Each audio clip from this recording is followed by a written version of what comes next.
अस्सलाम वालेकुम क्लास। उम्मीद है आप खैरियत से होंगे।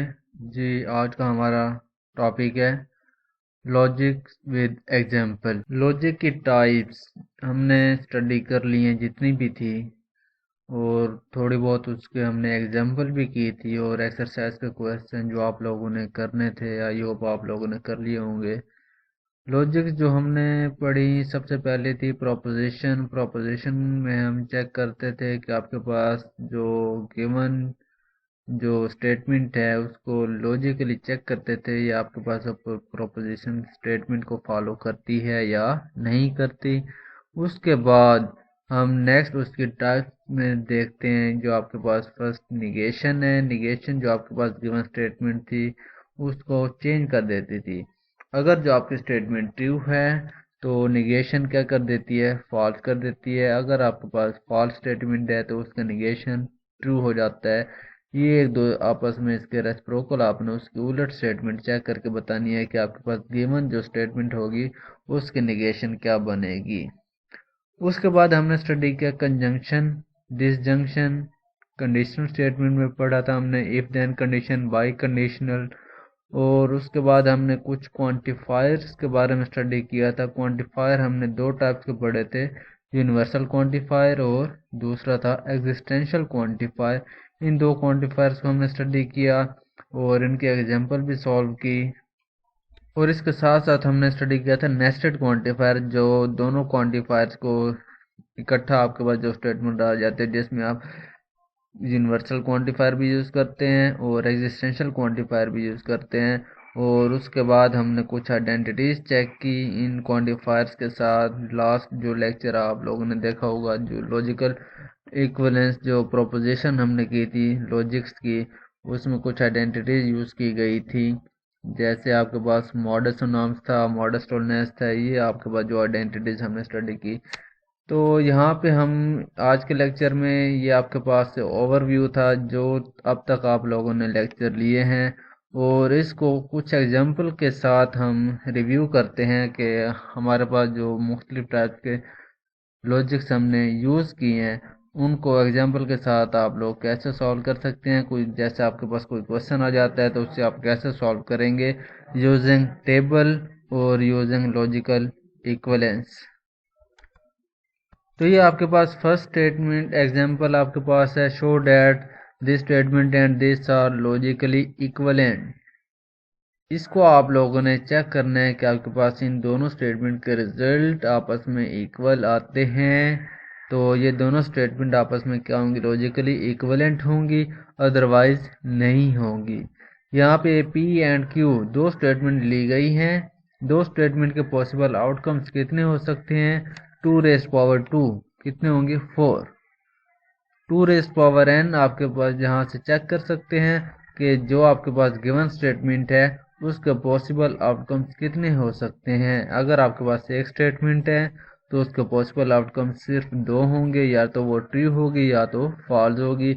अगर आपके पास दो स्टेटमेंट हैं तो उसके पॉसिबल आउटकम्स कितने होंगे, 4 होंगे, जिनमें आप दो ट्रू लेते हैं और दो फॉल्स लेते हैं। और second statement Q, true false and true false, इनका आपने चेक करना है। पी और क्यू डिसजंक्शन इनका आपस में लेना है। ये आपके पास डिसजंक्शन स्टेटमेंट क्या होती है, आपके पास दो स्टेटमेंट के दरमियान जब आप और ऑपरेशन लेते हैं, डिसजंक्शन लेते हैं, तो उनमें आपके पास सिर्फ एक केस में रिजल्ट जो होता है फॉल्स होता है जब दोनों स्टेटमेंट फॉल्स हों।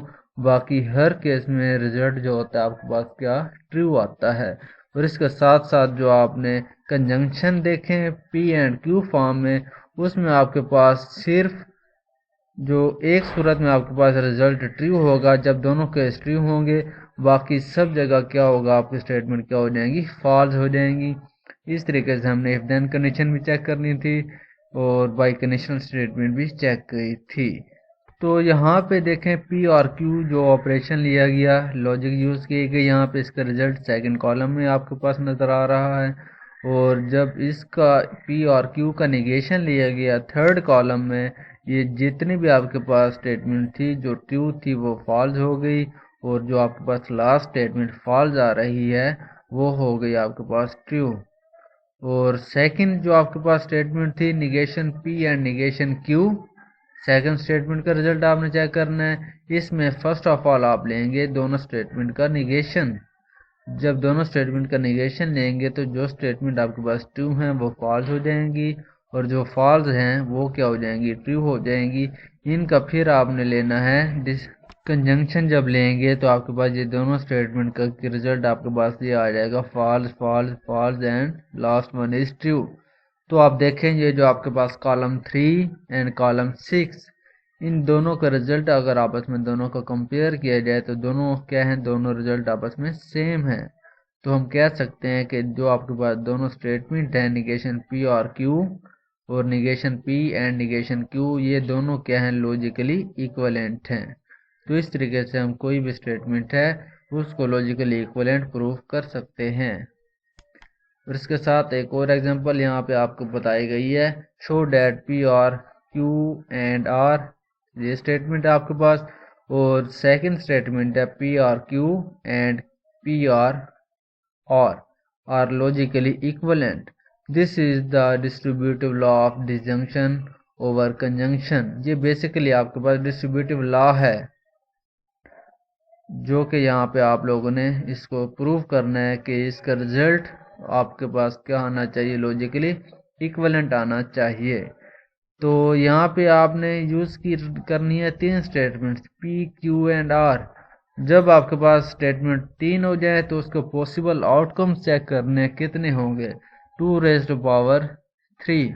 तो उसके टोटल आपके पास पॉसिबल आउटकम्स बनेंगे 8।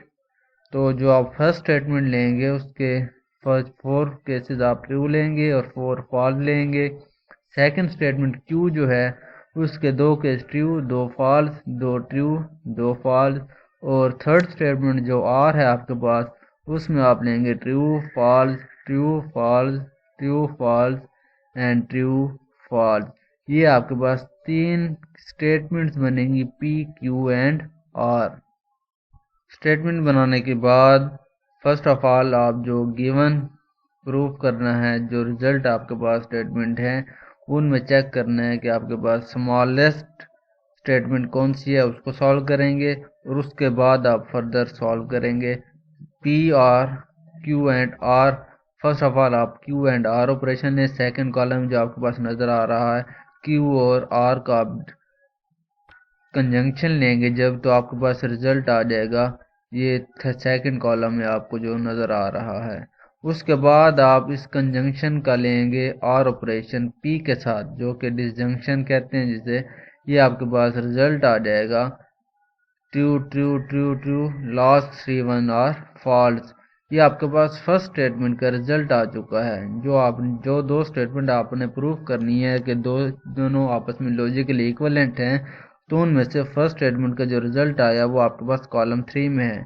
उसके बाद आपने सेकंड स्टेटमेंट में जो स्मॉलेस्ट वैल्यू हैं उनके रिजल्ट फाइंड आउट करने हैं और बाद में उनका कंक्लूजन चेक करना है।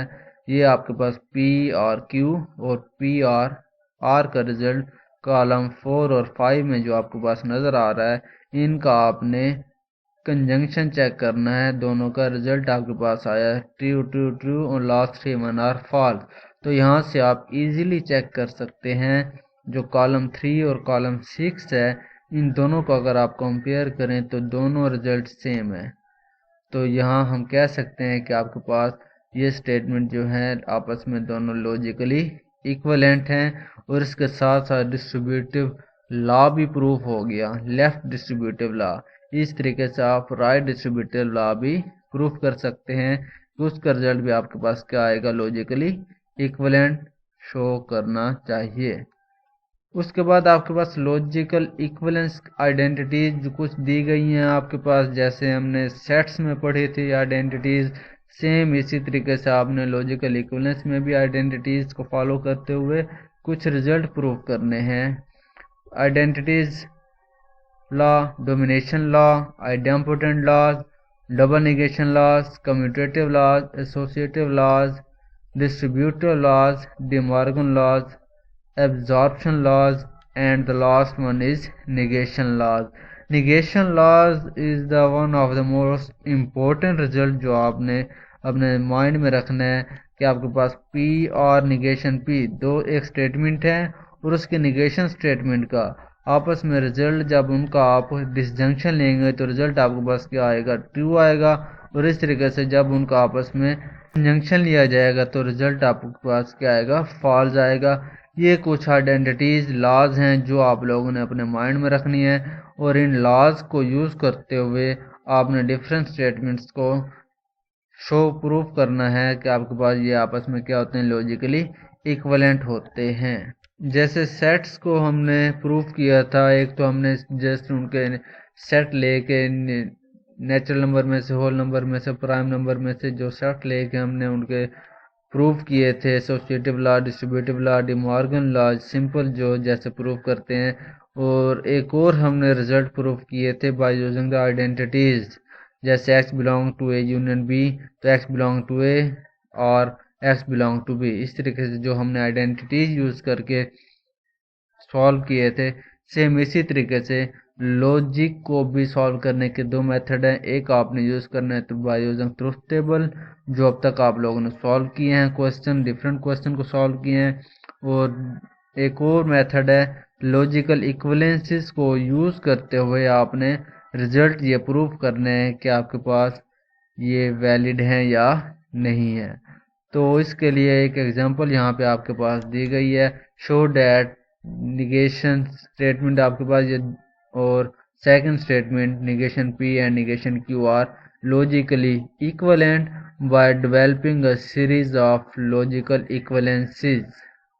तो इस रिजल्ट को आपने प्रूफ करना है by using logical equivalence identities को यूज करते हुए इन दो स्टेटमेंट को प्रूफ करना है कि आपस में ये दोनों लॉजिकली इक्विवेलेंट हैं। तो इसको सॉल्व करने के लिए आप स्टेप बाय स्टेप जस्टिफिकेशन देंगे, जो लॉ आप यूज़ करेंगे वो आप राइट साइड पे मेंशन करेंगे। जैसे यहाँ पे एग्जांपल में आपके पास बताया गया है, निगेशन p और निगेशन p एंड q, ये फर्स्ट स्टेटमेंट जो आपके पास है इसको आपने सॉल्व करते हुए जो सेकंड रिजल्ट है उसके इक्विवेलेंट प्रूफ करना है। तो देखें जब इसे आप सॉल्व करते हैं, निगेशन को अप्लाई करना है फर्स्ट ऑफ ऑल, जो गिवन स्टेटमेंट है निगेशन p, ये और ऑपरेशन चेंज हो गया एंड में। जैसे हम सेट्स में यूज करते थे x does not belong to A union b, A union b bracket में था। जब आप x को बिलोंग करवाते थे हम लिखते थे x does not belong to A union, किस में चेंज हो जाता था, इंटरसेक्शन में, x does not belong to b, ये रिजल्ट हम लिखते थे। सेम उसी तरीके से जब आप निगेशन अप्लाई करेंगे किसी भी स्टेटमेंट के ऊपर, ये लॉजिक के ऊपर भी असरअंदाज होगी। या अगर आपके पास स्टेटमेंट कंजंक्शन में है उसे डिसजंक्शन में चेंज कर देगी, और डिसजंक्शन में जस्ट स्टेटमेंट आपके पास है वो उसको आप कंजंक्शन में चेंज कर देगी। ये आपके पास रिजल्ट आएगा negation p and negation p and q। ये आपने यूज किया by the second D Morgan law. उसके बाद ये निगेशन जो अंदर अप्लाई कर देंगे निगेशन p, फिर आपके पास ये जो एंड ऑपरेशन था ये आर में चेंज हो गया, और निगेशन क्यू यहाँ पे आपने यूज किया by first De Morgan law. जैसे A union B whole complement किसके इक्वल होता है, A complement intersection B complement, और वहाँ हम सेट्स में यूज़ करते हैं, लेकिन यहाँ आपने लॉजिकल इक्विवेलेंसेस यूज़ करने हैं। जो ऊपर आपके पास आइडेंटिटीज बताई गई हैं लॉजिकल इक्विवेलेंसेस की, उन आइडेंटिटीज को यूज करते हुए आपने इसे प्रूफ करना है। ये निगेशन p थर्ड स्टेप में जो आपने किया, निगेशन आपस में क्या हो गया, कैंसिल हो गया, ये रिजल्ट आपके पास p आ गया। यहाँ पे आपने यूज किया डबल निगेशन लॉ, ये राइट साइड पे आपके पास दिया हुआ है by the double negation law. Double negation law क्या होता है, कि आपके पास निगेशन स्टेटमेंट गिवन होती है, जब उसके ऊपर आप अगेन निगेशन अप्लाई करते हैं तो स्टेटमेंट आपके पास चेंज हो जाती है, जो फर्स्ट पहली स्टेटमेंट थी वही बन जाती है। तो ये आपके पास रिजल्ट आया p और निगेशन q। इसके बाद आप यहाँ पे लेफ्ट डिस्ट्रीब्यूटिव लॉ अप्लाई करेंगे, ये रिजल्ट आपके पास इस फॉर्म में आएगा, जो फोर्थ स्टेप आपके पास दिया हुआ है निगेशन p एंड p और negation p and negation q by the second distributive law. और अभी हमने रिजल्ट एक पढ़ा है निगेशन लॉ, जो मैंने आपको कहा कि मोस्ट इम्पोर्टेंट रिजल्ट जब निगेशन का स्टेटमेंट का ओरिजिनल स्टेटमेंट के साथ और ऑपरेशन लें तो रिजल्ट आपके पास आता है ट्रू आता है। जब एंड ऑपरेशन लिया जाए तो रिजल्ट आपके पास क्या आता है, फॉल्स आता है। तो यहाँ पे हमने वही स्टेटमेंट यूज़ की, निगेशन लॉ यहाँ पे यूज़ किया, ये आपके पास रिजल्ट क्या आ गया, फॉल्स।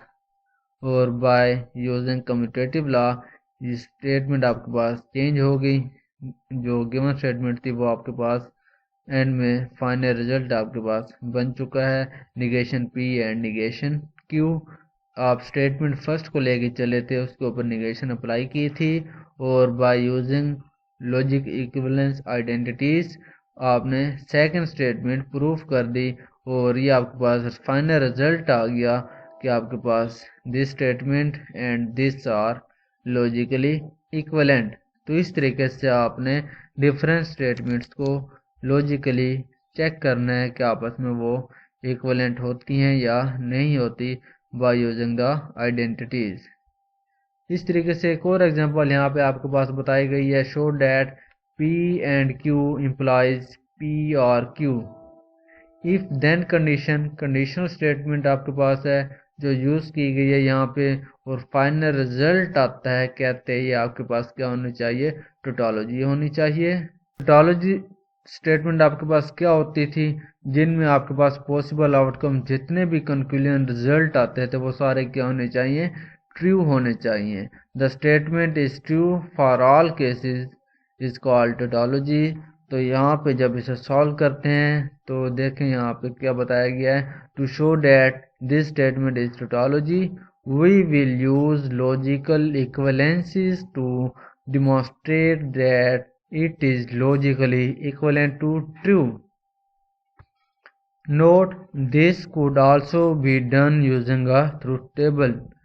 मैंने आपको पहले बता दिया किसी भी स्टेटमेंट को सॉल्व करने के दो मेथड हैं, एक बाय यूजिंग ट्रूथ टेबल और दूसरा हम लॉजिकल इक्विवेलेंसेस की आइडेंटिटीज को यूज करते हुए उसे प्रूफ करेंगे। तो यहाँ पे जब उस स्टेटमेंट को सॉल्व किया गया है, P and Q implies P और Q, ये आपके पास कंडीशन चेंज हो गई।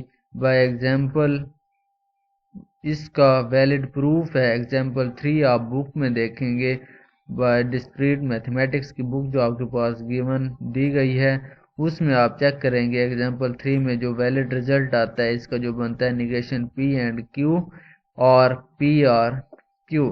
जब इसके ऊपर आप निगेशन अप्लाई करेंगे और उसके बाद निगेशन लॉज जो मैंने आपको बताए उनको यूज़ करते हुए आपके पास इनका रिजल्ट क्या आता है, ट्रू आता है। और ये आपके पास डोमिनेशन लॉ क्या आ गया, लास्ट में ट्रू आ गया। तो इसका वैलिड जो आपके पास कंक्लूजन फाइनल रिजल्ट आया वो क्या है, आपके पास ट्रू है।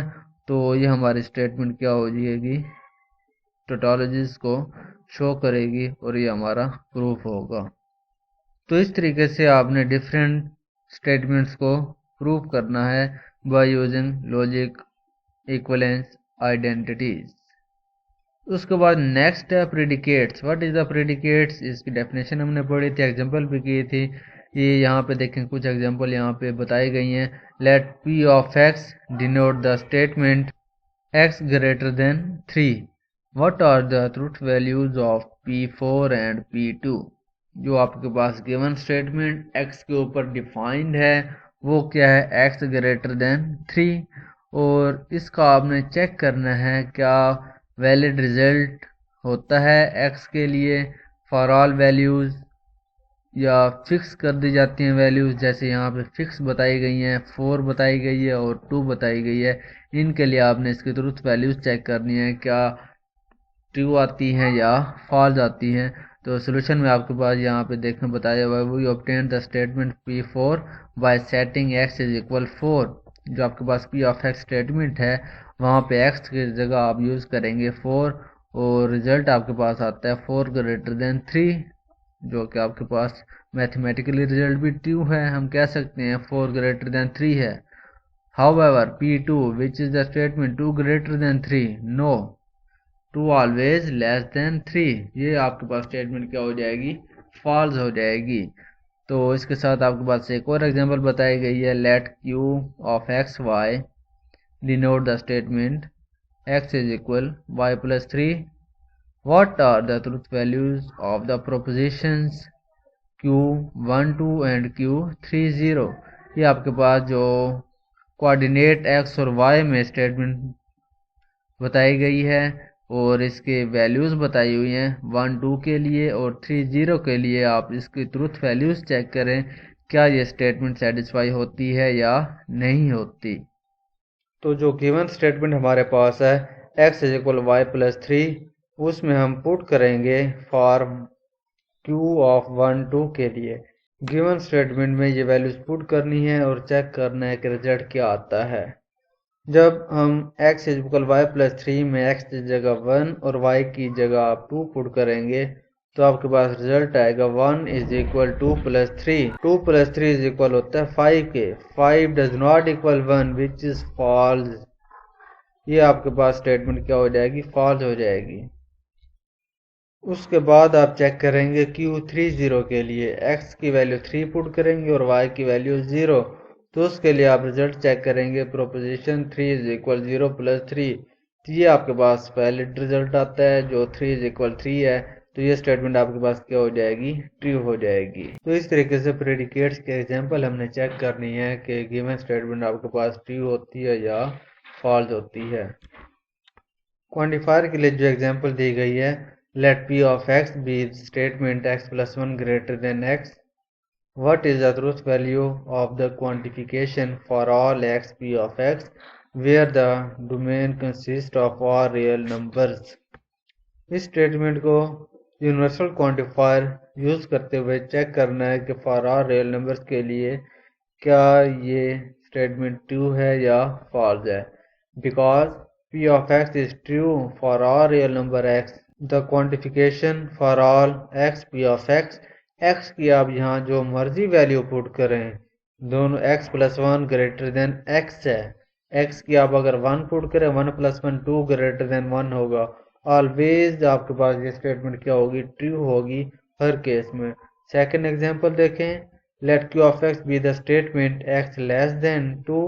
What is the truth value of the quantification for all x q of x where the domain consists of all real numbers? ये स्टेटमेंट जो आपके पास है, यहाँ पे यूनिवर्सल क्वांटिफायर हम यूज नहीं कर सकते।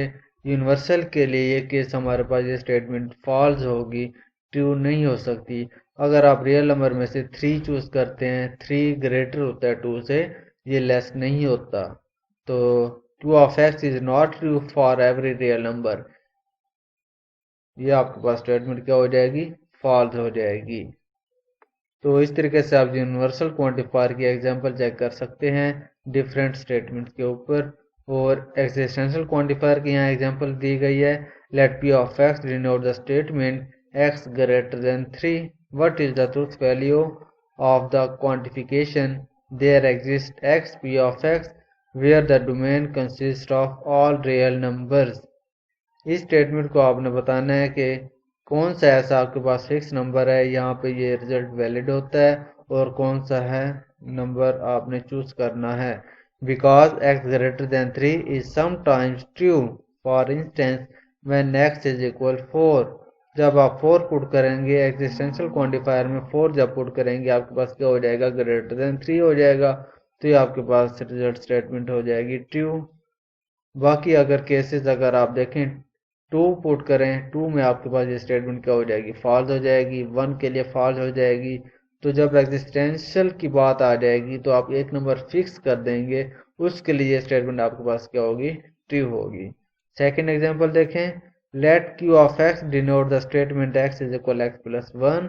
What is the truth value of quantification there exists q of x where the domain consists of all real number? और रियल नंबर में से आपने चूज करना है कि कोई ऐसा नंबर एग्जिस्ट करता है जो आप पुट करेंगे x की जगह, वो आपके पास रिजल्ट इक्वल फॉर्म में शो करेगा। यहाँ पे देखें रिजल्ट अगर 1 पुट करते हैं तो 1 plus 1 2 does not equal 1। 0 put करते हैं 0 प्लस 1 1 डज नॉट इक्वल 0। ये स्टेटमेंट आपके पास ऑलवेज फॉल्स ही रहेगी, चाहे आप कोई नंबर मर्जी फिक्स कर लें, नंबर के ऊपर एक्जिस्टेंशियल लगा दें, तो आपके पास ये स्टेटमेंट ऑलवेज फॉल्स ही रहेगी, ये ट्रू नहीं हो सकती। तो ये एग्जांपल थी आपके पास यूनिवर्सल क्वांटिफायर की और एग्जिस्टेंशियल क्वांटिफायर की। डिफरेंट हमने लॉजिक्स यूज़ की। इसके साथ साथ ये आपका सिलेबस वाइंड अप हुआ। आप लोगों ने अच्छे तरीके से तैयारी करनी है। जितनी भी एक्सरसाइज के क्वेश्चन हैं, जितनी एग्जांपल आपको दी गई हैं, आपको मेथड आना चाहिए। क्वेश्चन आपके पास किसी टाइप का मर्जी आ सकता है। अगर आप मेथड को फॉलो करते हैं तो आंसर इजीली दे सकेंगे, अदरवाइज आपके लिए मुश्किल होगी। अल्लाह हाफिज।